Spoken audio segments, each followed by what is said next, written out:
Hey, this is Wes Borland from Blacklight Burns, and you're about to see my interview on megametalmagazine.com.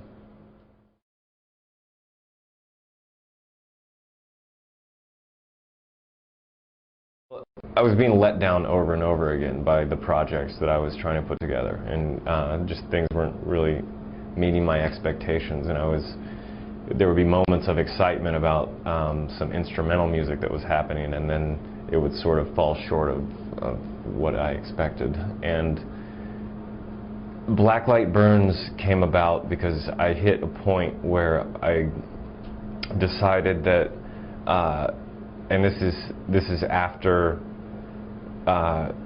2 or 3 different sort of projects that I tried to do, Eat the Day and The Damning Well, and a couple different, like a solo record, and I eventually came to this point where I went, I'm just going to start writing songs on my own, not depend on anyone, and not like, I felt almost like I was looking for other people almost as a crutch. Like I was like, didn't want to face anything by myself, and was just like, I kind of want to make music with other people. I want to reform, like, I want to try to basically do Limp Bizkit the right way, like in a way that made me feel good and had people involved that I got along with more personally. And I found that the energy that a group of people have playing together doesn't really include, if it's a good energy, it doesn't always mean that you're going to like the people. Like Limp Bizkit had a really cool, we had an instantaneous click, that group of people, and had an energy that was very conducive to writing really cool songs, I thought, but personally it was really hard to get along with those people. So Blacklight Burns was basically me reaching this point of where I was thinking, I'm not going to kid myself anymore with trying to reform a band with people I like. I'm going to make a record on my own with people who are the best at what they do, are also my friends, and are going to be involved during the record making process, and then I won't worry later about who's going to play live. So Danny Lohner's been one of my best friends for years, and when I played him some of the initial demos, he was super excited about getting involved, and I wanted to give him full producer, like, liberties on the record. And Josh Freese is one of our really good friends too, so that was a no-brainer because Josh is one of the best drummers on the planet. So, and then Josh Eustace from Telephone Tel Aviv is a great programmer and sound designer. So these guys just happened to be the ones to help me bring this into an album form. And then I knew that later on they were going to go back to the things they were doing before, or to new things. And then I was going to have to get new people to come in and fill the shoes live. And it happened. I was really worried about it, and then when I eventually started to look, the people just instantaneously showed up. And it was just like, whoa. I mean, the most people we ever auditioned were 5 bass players in one day, and got the bass player. And there was like 3 drummers that we auditioned, and we got Marshall, our drummer, who's actually from Wichita. Wow. And then Nick, the guitar player, was the first guy I thought of when I thought of who am I going to have to be the guitar player to play my parts. And I'd seen Nick play a couple times with a couple of different bands, and immediately just was like, I wonder if I could figure out how to get in touch with that guy, and I did. So it was, and Josh Eustace for a while, who was involved in the album, was going to come on the road as a keyboard player, but he wanted to continue to produce. So I just said, screw it, we're getting a laptop to play all those parts, and like if a machine made the part, it's okay to have a machine reproduce the part. Yeah. So that's how the band came together. I basically spent all of last year, we finished mixing most of the record in March of 2006. So, and fought with Geffen all last year, and I basically shelved the record didn't want to deal with it for a while, and went on tour with From First to Last, playing bass. And I played bass on their second record, Heroin, and spent last year sort of getting my tour legs back. And we moved on to finally getting off of Geffen and going with Ross Robinson's brand new label, I Am Wolfpack. Interestingly enough, he was on Geffen as well and got released around the same time I did. So we just kind of went, you know what, fingers to you guys, and we're merging together, and hopefully we'll leave all of your mouths hanging open and you know, mooning you from wherever we're you know, going. And yeah, we were very displeased with that label, but very happy to be together and being fully functioning and not being attached to a major label. So we get things done quick. The label has the same sort of attitude that the band does, and I'm happier than I've ever been in my life. Things are good.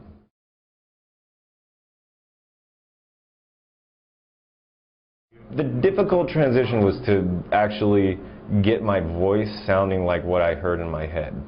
And Danny Lohner was like a slave driver when it came to that, because he would just go, no, no, no, dude, you don't even hear what you're doing. And he was pulling his hair out trying to get me to sing the right way, and he finally did. Like, we finally just got it there, and by the end of recording vocals on the record, it was so easy to sing them, and songs that had been incredibly hard to sing were suddenly just rolling out of me, and he was going, God, I wish we should just redo all the vocals now because you're doing it so easily. And I was like, no, let's leave it how it is. Yeah.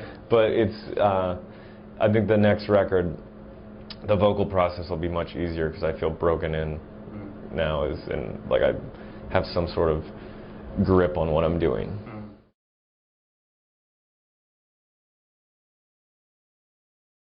We're doing a few off dates on this tour when they're doing like a radio show that we're not on or something like that. Chevelle is, and we're doing a couple of headlining dates. We end this tour in New York and come like upstate New York, and then we're coming back towards as we go back to LA, we're doing dates along the way back. Then we're in Los Angeles for a week while the album's released, and then we come back out and go through the entire United States again. Nice. So doing headlining.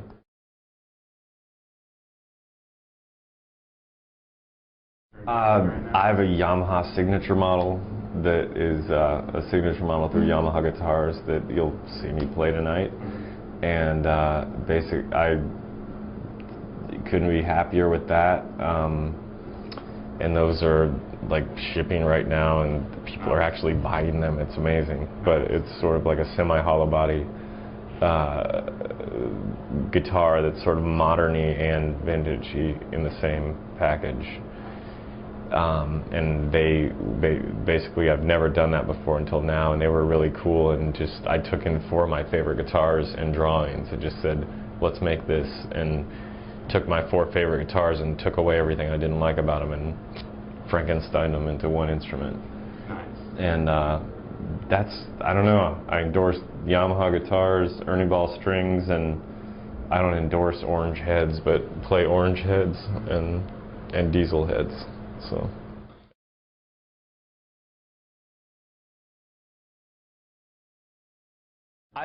When I was younger and I was working with Ibanez, I approached them about doing one, and they were like, nah, you can do one, but you got to do one of our shapes, and you can only change it this much. And I was really disappointed, and I just was like, I'm never doing anything with a guitar company again. I'll never sign anything with a guitar company again. I'll never do a signature model.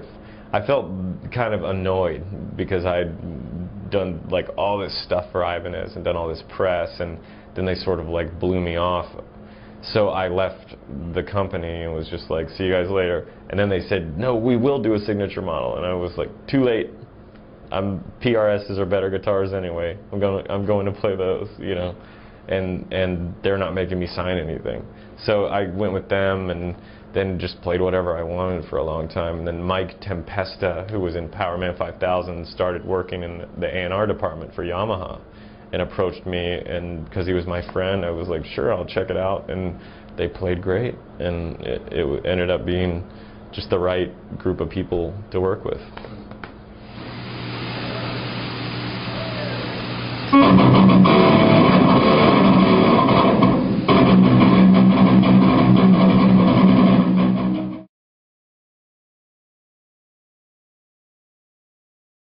We use that more than the official. We don't really use our official site. I mean, MySpace is so much better because you can be in contact with people and get instant reactions, and it's so good. It's such a good tool to talk to people. I mean, I was just communicating with this this girl that runs this circus, like sort of burlesque avant-garde circus in LA, who's we're working with next month to do. We're doing a show with these crazy people. They like breathe fire and are all. But I mean, she contacted me immediately, and it was easy to just go and just done. I mean, it's so easy to. It's such a good tool for people to put their music out there. I mean, if I had been in a band, I mean, if we had that when I was, 17 or 18, I would have taken it so through the roof and been like, so I mean, I would have a lot more people at my shows, that's for sure. So I love it. It's great.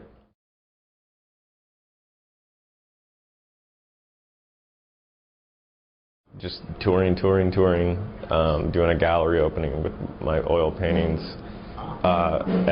later in the month, and that's like going along with that crazy show we're doing with the circus people. We're having a gallery opening too, and yeah, that's it for me. Just working on the new record and touring this one, and I'm a man possessed and obsessed. So I'm just. Good to hear. Yeah. I'm so happy to be back out in the world again, making music, and being involved again. It's just been a long, hard wait for me, and I'm really happy to be doing it again.